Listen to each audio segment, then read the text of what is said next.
राज ठाकरे सुद्धा पूर्णपणे पाठिंबा दिलेला आहे। मात्र बाळा नांदगावकर आता सहभागी झाले। मी तुम्हाला एवढं सांगू इच्छितो, कालच तुम्ही मीरा भाईंदरला पाहिलंय की मराठी माणूस एक झाला तर काय करू शकतो। मीरा भाईंदर तो महाराष्ट्र पूरा बाकी है। महाराष्ट्र मराठी माणसांचा आहे आणि म्हणून आपण नेहमी कित्येक वर्ष घोषणा देतोय की मुंबई आमची आहे, कोणाच्या बापाची नाही आहे आणि मुंबईमध्ये दादागिरी मराठी माणसांची चालेल। मी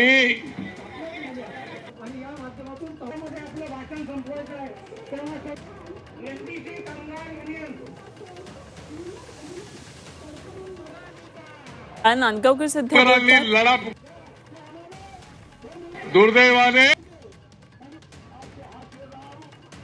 तर आज गिरणी कामगारांचा हा मोर्चा या ठिकाणी सभा सुरू आहे। यावेळी बाळा नांदगावकर मीरा भाईंदरला झालेल्या मोर्चाची आठवण बोलत होता की आम्हाला न्याय द्या, न्याय द्या, न्याय द्या। जी मुंबई आम्ही 106 हुतात्मे देऊन मिळवलेली आहे, त्या मुंबईमध्ये मराठी माणसाला न्याय मिळत नाही, हे दुर्दैवाने मला बोलावं लागतंय। राज्य करणारे फक्त बोलतात की आम्ही शेतकऱ्यांची लेकरं आहोत। अरे मग तुम्ही शेतकऱ्यांची लेकरं आहात, मराठी आहात, तर मग या मराठी माणसाला न्याय का देत नाहीत? काय मागणी चुकीची आहे? ज्या गिरण गावाने त्या मुंबईला सगळं दिलं, त्या गिरण गावातल्या माझ्या गिरणी कामगारांना तुम्ही हजारो लाखो रुपयाची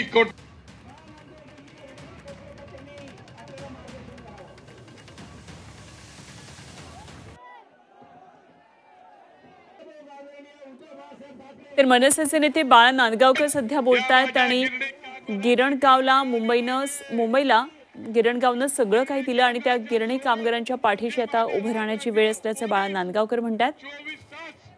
डोळे सताड उघडे ठेवून नोकरी करतात, त्या पोलिसांना मिळाली पाहिजेत घरं, पत्रकारांना घरं मिळाली पाहिजेत। अरे तुमचं जातंय काय? पण राज्यातून येणाऱ्या लोकांना वाटेल ते देता, पण या मराठी माणसाला द्यायला मात्र तुम्ही हात आकडे घेता।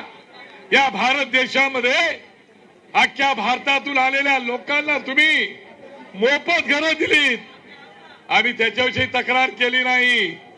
पण ज्या मुंबईमध्ये या गिरणी कामगारांनी स्वतःचं रक्त सांडवलं, त्या गिरणी कामगारांना मात्र तुम्ही घरं द्यायला मागत आहे। कुठं देताय? शेलू आणि वांगणीला।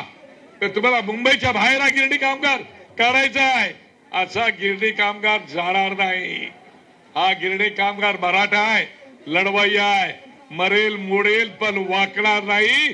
वेळ आली तर तुमच्या ढुकणावर लात मारून आपला हक्क आहे तो घेतल्याशिवाय राहणार नाही।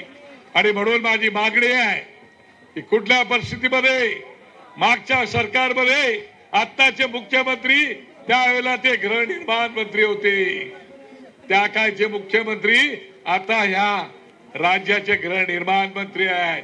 त्यांना माझी विनंती आहे की या इथे तुम्हाला जरा मराठी माणसाचा पुळकात असेल, इथे या आणि घोषणा करा त्या मराठी माणसांना मुंबईमध्ये आम्ही घरं देऊ, धारावीत देऊ, एनटीसीच्या मिलमध्ये जमीन आहे तेथे देऊ, बीपीडीला प्रचंड जमीन पडून आहे तिथे देऊ, पण या मराठी माणसांना मुंबईच्या बाहेर काढणार नाही, ही घोषणा करा।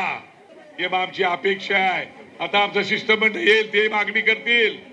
तुम्हाला सगळ्यांना मनापासून मी खूप खूप शुभेच्छा।